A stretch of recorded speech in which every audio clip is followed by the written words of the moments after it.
Welcome everyone. Today we are going to continue with chapter 2, which is matter around us pure. So in the last class we have already discussed different types of mixtures. So in that class we studied three kinds of mixtures, that are solution, suspension and colloids. Today we'll be studying in detail about solutions. Okay, so let's see what is a solution. A solution is a homogeneous mixture of two or more substances. Homogeneous means a solution or a mixture whose composition is same throughout. मतलब कोई भी mixture जिसका composition through out the mixture same रहे, ऐसे solution को और ऐसे mixture को हम सॉल्यूशन कहते हैं, right? You come across various types of solutions in your daily life. For example, lemonade, soda water, etc. are all examples of solutions. ठीक है, डे टू डे लाइफ में जो हम solutions को यूज करते हैं वो कौन कौन से हैं? लेमनेड, नींबू पानी या सोडा वाटर, ये सब एग्जाम्पल्स हैं. Usually, we think of a solution as a liquid that contains either a solid, liquid or a gas dissolved in it. Generally हम सोचते हैं कि सोल्यूशन लिक्विड फॉर्म में होता है और उस लिक्विड के अंदर सॉलिड, लिक्विड या गैस डिजॉल्व होते हैं. But we can also have solid solutions, for example alloys, and gaseous solutions which is air. Okay, in a solution there is a homogeneity at particle level. For example, lemonade tastes same throughout. This shows that particles of sugar or salt are evenly distributed in the solution. Solution में क्या होता है? Particle level, छोटे छोटे जो उसके particles होते हैं उसमें भी आप होमोजीनिटी देखते हैं, मतलब सारे पार्टिकल्स होमोजीनियसली अरेंज्ड होते हैं. ठीक है, मतलब आप कहीं पे भी उसका कॉम्पोजिशन देखो, कहीं से भी आप उसका एक पोर्शन ले लो तो आप देखोगे, आपको दिखेगा कि वो पूरा कॉन्सेंट्रेशन पूरे सोल्यूशन में कहीं पे भी हर जगह आपको सेम नजर आएगा. So what are alloys? They are mixtures of two or more metals or a metal and a non-metal. Alloy जो होते हैं वो या तो दो metals का mixture होता है या फिर एक metal और एक non-metal का, and cannot be separated into their components by physical methods. ठीक है, alloys के components को हम physical method से अलग नहीं कर सकते, सेपरेट नहीं कर सकते, लेकिन फिर भी अलॉय जो है उसको हम मिक्सचर ही कंसिडर करते हैं. क्यों? क्योंकि इसकी जो प्रॉपर्टीज होती है वो इसके कॉन्स्टिट्यूएंट की प्रॉपर्टीज को शो करती है. ठीक है, and they also can have variable composition. इनकी कॉम्पोजिशन वेरिएबल हो सकती है, अलग अलग कॉन्सेंट्रेशन पे ये प्रेजेंट हो सकते हैं. जैसे कि ब्रास, इसका एक एग्जांपल दिया हुआ है जो कि मिक्सचर है 30% जिंक का और 70% कॉपर का. Moving further, now a solution has a solvent and a solute as its components. तो एक सोल्यूशन दो चीजों से मिलकर बना होता है. क्या क्या? एक तो सॉल्वेंट और दूसरा सॉल्यूट. अब ये दोनों कंपोनेंट्स क्या होते हैं? The component of the solution that dissolves the other component in it. Usually the component present in larger amount is called solvent. मतलब वो वाला component, वो वाला पार्ट जो कि larger quantity में present है और दूसरे पार्ट को अपने अंदर डिसॉल्व करता है, उसको हम क्या कहते हैं? Solvent. Secondly, the component of the solution that is dissolved in the solvent, usually present in lesser quantity, is called solute. फिर दूसरा कंपोनेंट वो है जो लेसर क्वांटिटी में, कम क्वांटिटी में प्रेजेंट है और पहले वाले कंपोनेंट के अंदर वो डिसॉल्व होता है, उसे हम क्या कहते हैं? सोल्यूट. ठीक है, तो सोल्यूट क्या है? जो कि कम क्वांटिटी में प्रेजेंट होता है, और सॉल्वेंट क्या है? जो ज्यादा क्वांटिटी में प्रेजेंट है. अब जो सॉल्वेंट है, क्योंकि उसकी क्वांटिटी ज्यादा है तो वो सोल्यूट को अपने अंदर डिसॉल्व करता है. ठीक है, now let's see some examples of solution. So first is a solution of sugar in water is a solid in liquid solution. ठीक है, शुगर को जब हम वाटर में डिसॉल्व करते हैं तो वो कैसे सोल्यूशन का एग्जांपल है, solid in liquid. In this solution sugar is the solute क्योंकि वो लेस क्वांटिटी में प्रेजेंट होती है sugar, and water is the solvent. ठीक है, सोल्यूट क्या है शुगर और सॉल्वेंट क्या है water. Next example, a solution of iodine in alcohol known as tincture of iodine. ठीक है, tincture of iodine क्या होता है, वो किन चीज़ों से मिलकर बना होता है, ये भी क्वेश्चन पेपर में बहुत आता है एग्जाम्स में. तो tincture iodine, what is it? It is a mixture of iodine in alcohol. That means iodine is what? It is a solute which is dissolved in alcohol which is acting as a solvent. ठीक है, alcohol यहाँ पे solvent की तरह act कर रहा है और आयोडीन सोल्यूट की तरह. तो iodine is dissolved in alcohol. Next, the next example is aerated drinks like soda water etcetera are gas and liquid solutions. ठीक है, एरेटेड ड्रिंक्स जो भी आप कोल्ड ड्रिंक्स पीते हो उनमें क्या होता है, generally gas is dissolved in water, is dissolved in liquid, and which is that gas? That gas is carbon dioxide. These contain carbon dioxide gas as a solute and water as solvent. ठीक है, इसमें solute एक gas है और solvent water है या फिर liquid है. Next है air. Air is a mixture of gas and gas. ठीक है, air is homogeneous mixture of a number of gases. ठीक है, ये एक homogeneous mixture होता है बहुत सारी gases का. It has two main constituents जो कि हैं ऑक्सीजन, नाइट्रोजन. ठीक है, नाइट्रोजन का परसेंटेज कितना होता है एयर में, 78% और ऑक्सीजन का 21%. तो इसमें हम क्या देख सकते हैं कि सॉल्वेंट की तरह कौन एक्ट कर रहा है, नाइट्रोजन, क्योंकि ये ज़्यादा क्वांटिटी में प्रेजेंट है. और सोल्यूट कौन है, oxygen and all the other gases which are present in very minute quantity. ठीक है, the other gases are present in very small quantities. तो हमने डिफरेंट टाइप ऑफ सोल्यूशंस यहाँ पे देखे. पहला था जिसमें एक सॉलिड सोल्यूट डिसॉल्व था लिक्विड सॉल्वेंट के अंदर. ठीक है, जिसका एग्जांपल था शुगर सोल्यूशन. फिर हमने देखा कि iodine which is solid is again dissolved in liquid. ठीक है, आयोडीन डिसॉल्व हो रहा था किसके अंदर, अल्कोहल के अंदर.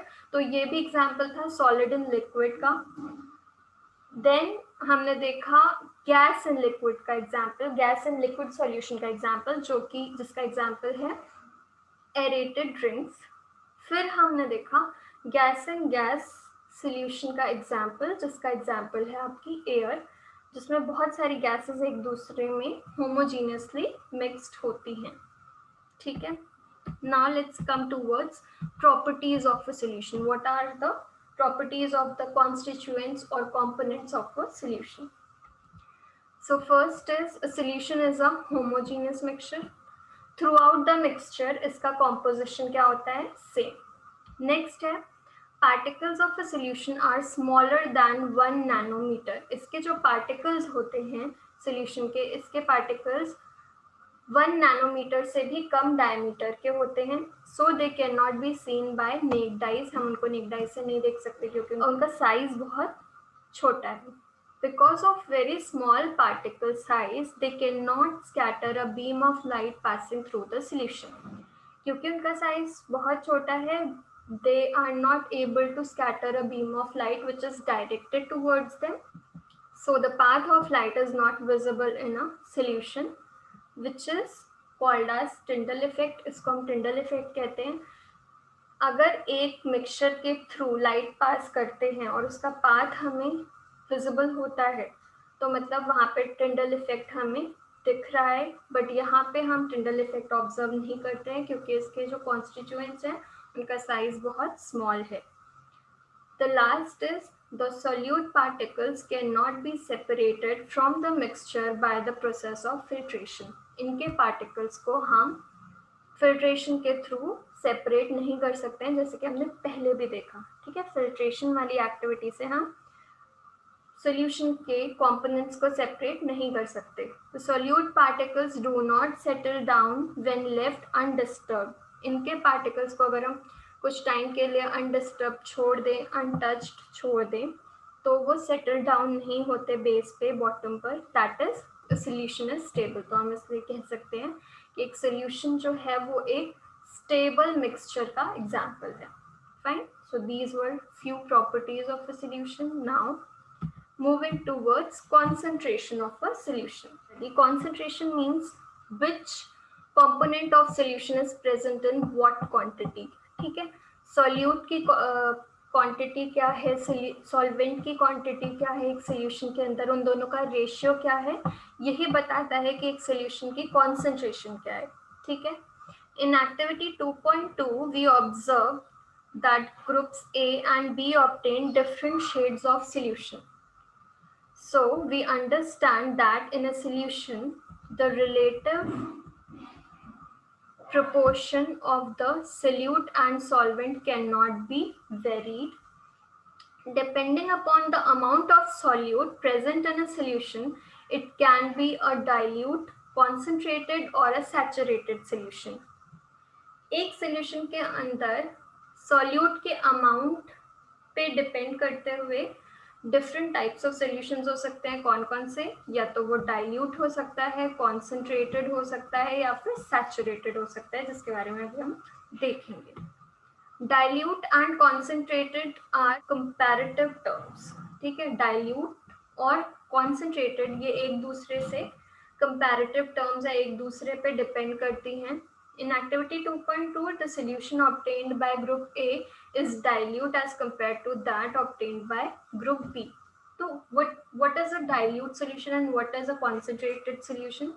वो solution जिसमें solute की quantity, solute का जो amount है वो ज़्यादा है दूसरे solution से, वो क्या होगा, दूसरे के कंपैरिजन में ज़्यादा कॉन्सेंट्रेटेड होगा। ठीक है, जहाँ पे सॉल्यूट का अमाउंट ज़्यादा है वो कॉन्सेंट्रेटेड होगा, और जहाँ पे सॉल्यूट का अमाउंट कम है वो कैसा होगा, डाइल्यूट सोल्यूशन का एग्जाम्पल होगा। अभी हम देखते हैं एक्टिविटी 2.3 में।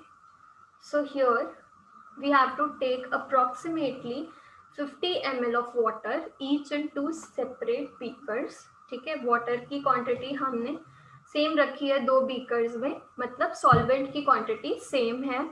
Add salt in one beaker and sugar or barium chloride in the second beaker with continuous stirring.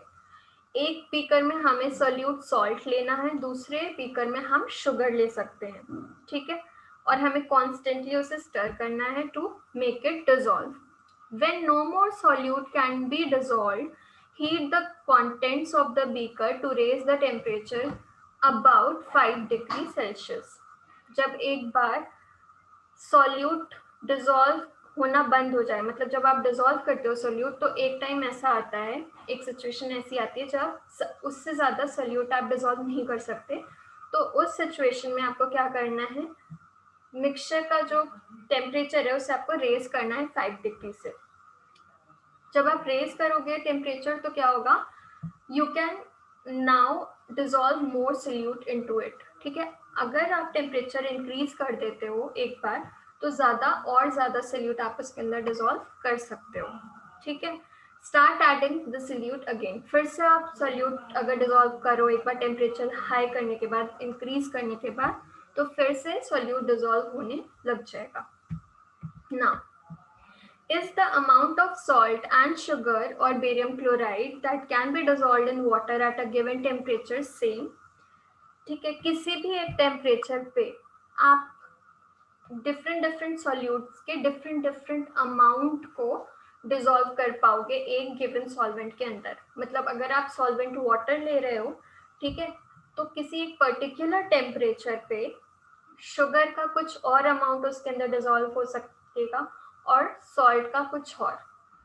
At any particular temperature, a solution that has dissolved as much solute as it is capable of dissolving, एक particular temperature पे एक solution में अगर उतना solute dissolved है जितना वो capable है dissolve करने के, ठीक है, अगर मैक्सिमम अमाउंट ऑफ सॉल्यूट उसके अंदर डिसॉल्व है जितनी उसकी कैपेसिटी है, तो उस सोल्यूशन को हम क्या कहेंगे, सैचुरेटेड सोल्यूशन। ठीक है, मतलब अगर एक सैचुरेटेड सोल्यूशन है तो उसके अंदर आप उससे ज़्यादा सोल्यूट डिजॉल्व नहीं कर सकते, ठीक है। अगर हम अदर वर्ड्स में बात करें, when no more solute can be dissolved in a solution at a given temperature, it is called a saturated solution। मतलब एक given temperature पे अगर एक solution के अंदर उससे ज़्यादा सोल्यूट डिजॉल्व नहीं हो सकता तो उस सोल्यूशन को हम क्या कहेंगे, saturated solution. Simple.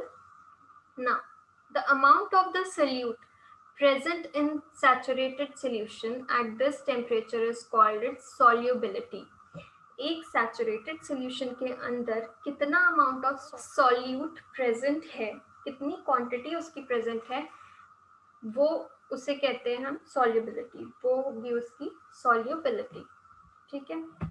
Now, if the amount of solute contained in a solution is less than the saturation level, it is called an unsaturated solution। अगर एक सॉल्यूशन के अंदर उसके सैचुरेशन लेवल जितना वो मैक्सिमम सॉल्यूट डिसॉल्व कर सकता है उससे कम सॉल्यूट है तो उसे हम कैसा सॉल्यूशन बोलेंगे, अनसैचुरेटेड। मतलब अनसैचुरेटेड सॉल्यूशन है तो इसका मतलब क्या है कि आप उसके अंदर और सॉल्यूट डिसॉल्व कर सकते हो। Now, what would happen if you were to take a saturated solution at a certain temperature and cool it slowly? ठीक है, अगर आप किसी सैचुरेटेड सोल्यूशन को लो जिसमें maximum amount of solute dissolve है और उसको आप कूल करना स्टार्ट करो, ठीक है, तो क्या होगा, टेम्परेचर डिक्रीज करने से उसकी सॉल्युबिलिटी क्या हो जाएगी, डिक्रीज हो जाएगी। और सॉल्युबिलिटी डिक्रीज हो जाएगी तो जो उसके अंदर एक्स्ट्रा सॉल्यूट डिसॉल्व है, क्योंकि टेम्परेचर कम हो गया, सॉल्युबिलिटी भी कम हो जाएगी। अब सॉल्युबिलिटी कम हो जाएगी मतलब वो कम सॉल्यूट को अपने अंदर डिसॉल्व कर सकता है एट लेस टेम्परेचर। तो जो एक्स्ट्रा सॉल्यूट होगा उसे वो प्रेसिपिटेट कर देगा, उसे वो अपने अंदर से निकाल देगा, ठीक है। तो आप सॉल्यूट को फिर से सॉल्यूशन के अंदर आपको वो सॉल्यूट विजिबल होने लगेगा, ठीक है। So, we can infer from the above activity that different substances in a given solvent have different solubilities at the same temperature। ठीक है, एक ही सॉल्वेंट आप ले रहे हो, उसमें डिफरेंट अगर सॉल्यूट्स को डिसॉल्व करो तो एक पर्टिकुलर टेम्परेचर पे अलग अलग सॉल्यूट्स की सॉल्युबिलिटी डिफरेंट होगी, ठीक है। वाटर में 50 ml ऑफ वाटर में एक गिवन टेम्परेचर पे जितना आप शुगर डिसॉल्व करोगे उतना ही सॉल्ट डिसॉल्व नहीं होगा, ठीक है। अगर आप सॉल्यूट को चेंज करोगे तो उसकी सॉल्युबिलिटी भी डिफर करेगी, right. Now, the concentration of a solution is the amount of solute present in a given amount of solution। अब concentration क्या है कि कितना अमाउंट solute का एक solution के अंदर present है, ठीक है। किसी given amount of solution के अंदर कितना amount of solute present है, that is what is known as its concentration। Now, there are various ways of expressing the concentration of a solution, but here we will learn only 3 of the methods। The first one is that we have to study mass by mass percentage of a solution। First method जो हम पढ़ेंगे वो क्या है, mass by mass percentage। So as the name suggests, it is the mass of solute present in a particular mass of a solution into 100। अगर आपको mass by mass percentage निकालनी है तो आप mass of solute upon mass of solution into 100 करोगे, you will get mass by mass percentage of the solution। Next is mass by volume percentage of the solution। Okay, here you have to take mass of solute upon volume of solution into 100। Through this you can get mass by volume percentage। The third one is volume by volume percentage।